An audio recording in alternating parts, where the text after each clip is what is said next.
Days ago, she'd been happy and full of promise. The world had been right. It had been more than right. It had been perfect. But it had all been a lie. Everything had fallen apart. Her whole world had been snatched away. "Aggie," a rock clink against her window. "Aggie, come talk to me. Whatever it is, we'll work it out." Tears pricked her eyes as she turned her back to the window and stepped farther into the shadows of her bedroom. Soon she'd be gone, and she'd never again hear James's voice. Their years together were over. She'd go to the Dakota Territory. She'd teach. She had no other options. She'd sign the contract, and she'd be Miss Agnes Pratt, the schoolteacher, forever. Chapter 1. Penance, Dakota Territory, 1880. "Miss Aggie!" Tommy Smith yelled as he came through the schoolhouse door. "Are you a spinster?"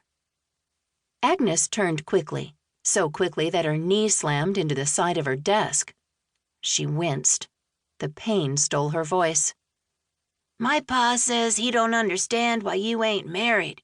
He says some folks are destined to be old maids, but he don't know why you are. Why ain't you married?" Tommy set his tin pail against the wall and swung his arms by his sides as he went to his seat. "You're pretty enough to be married. My pa said that, too. He said you're the finest-looking woman in all of Penance. After my ma, of course." The normal ruckus of the morning all but vanished. Agnes felt dozens of eyes turn on her.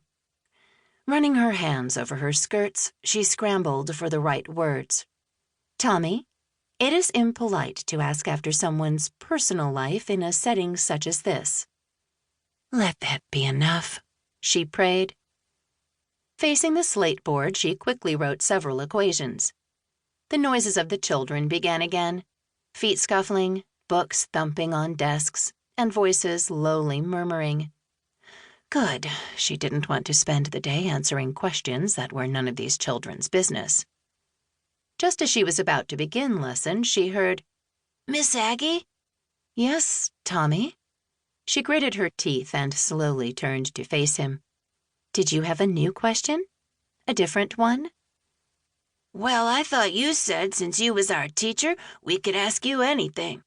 I remember you saying you would do your best to answer any question we had. I want to know why you ain't married. That's my question. It don't make no sense to me. My pa's a smart man, and he don't know either." Clara Belkins, a busybody in the making, decided to join in. "I remember you saying that, too." She pursed her lips and waited. The room grew still and quiet. Only the ticking of the wind-up clock could be heard. "Clara, Tommy, all of you, listen up." Agnes forced a smile. "Children, as your teacher, I will try to answer your questions. You must know that. But there are some questions that are called personal questions. Personal questions are impolite to ask others, especially in a public setting. My choice to remain independent is personal." Tommy shot his hand into the air again. Avoiding his gaze, Agnes straightened a stack of books on her desk. The chubby arm waved more frantically. Despite her best efforts, she could not ignore the boy's flapping arm any more than she'd have been able to ignore a lion's roar. Agnes resigned herself to her fate. "Yes, Tommy." "Is being independent the same as being a spinster?"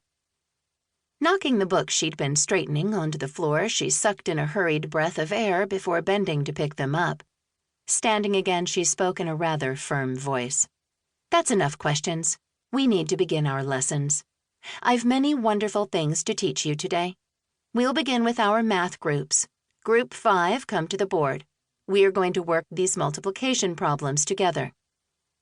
The normal noises of the classroom replaced the speculative whispers. Soon the day felt like every other. Arithmetic, reading, science, and history. Little hands raised with questions. Naughty boys pulled braids, and girls chatted together whenever she turned from them. When the last student left for the day, Agnes walked through her classroom picking